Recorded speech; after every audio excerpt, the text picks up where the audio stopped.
हाणे आउं गुज़ारिश कंदुसि ऑल यूनिवर्सिटीज़ फेडरेशन सिंध जे जनरल सेक्रेटरी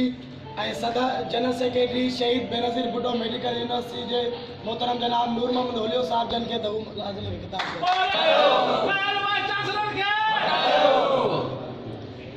जो जर्मन मां निकितो नायर फर उभरे तो तारीख़ मां हर रसो हिटलर अञा ताईं ॾाढो नंबर ॾढ खसे थो ॾेअर मोहतरम असांजो वकील साहब कादियान यूनिवर्सिटी जो प्रेसिडेंट सिराज ऐं ऑफिसर्स ऐं असांजा टीचर्स जेके तव्हांजी हिते जॉइंट एक्शन कमेटी आहे ऐं जेका असांजी कुवत आयो तव्हां पोरियत अस्सलाम वालेकुम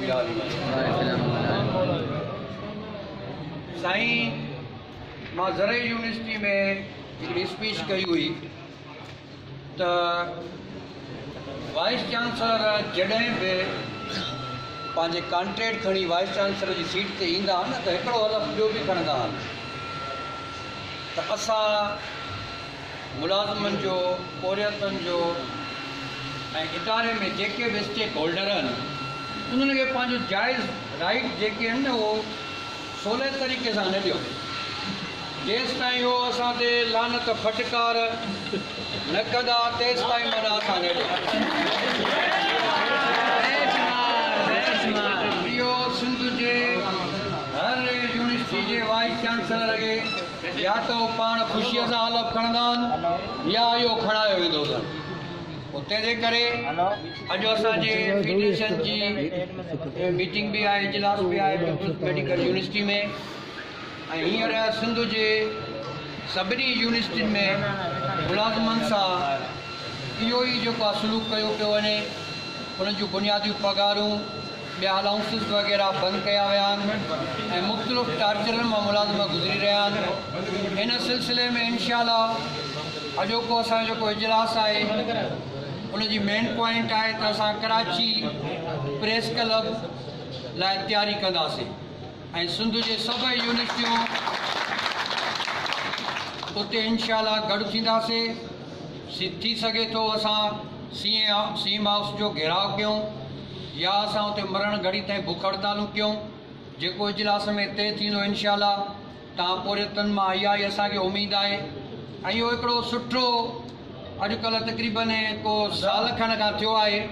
त सिंध जे ॿ यूनिवर्सिटी में जॉइंट एक्शन कमेटियूं ठहियूं आहिनि छो त अॻे 1 खां 16 स्केल ताईं मुलाज़िम तकलीफ़ में हूंदो पर हाणे हालात अहिड़ा थी विया आहिनि जो जेके उस्ताद आहिनि जेके ऑफिसर्स आहिनि उहे पाण परेशान आहिनि ऐं इहे जॉइंट एक्शन कमेटियूं हुजणु खपनि त गॾिजी करे छो त स्टेक होल्डर सभु आहियूं यूनिवर्सिटी जो सभु असां हिसो आहियूं ऐं सभु की इहे ॿ ॼणा टे वाइस चांसलर रजिस्ट्रार या कुझु ऑफिसर मिली करे हलाइनि था बल्कि असां तव्हां उस्ताद ऑफिसर ऐं लोअर स्टाफ जेको आहे असुली जेका जड़ आहे असुली जेका ताक़त आहे उहे इहे ई आहिनि ऐं अगरि उन्हनि सां इहे हालात पैदा कया वेंदा त लाज़मी इहे इदारा मफ़लूस कया वेंदा बंदि कया वेंदा ऐं सॼो असरु जेको आहे इन्हनि इंतिज़ामिया ते पवंदो सो तव्हां दोस्तनि जूं वॾियूं महिरबानियूं त हिते सभु तव्हां पंहिंजे हक़नि जे लाइ वेठा आहियो ऐं इन जुस्तजू में वियो त इंशाअल्लाह तव्हांखे फ़तह नसीब थिए ऐं तव्हांखे पंहिंजा जाइज़ हक़ मिलनि ऐं घणे खां घणा ऐं इहो मैसेज उन्हनि दोस्तनि ताईं बि पहुचायो जेके हिन शइ खे पंहिंजो दरगुज़र था कनि ऐं शायदि इहो था सम्झनि त हे जेके वेठा आहिनि इन्हनि जो ई मसइलो आहे मसइलो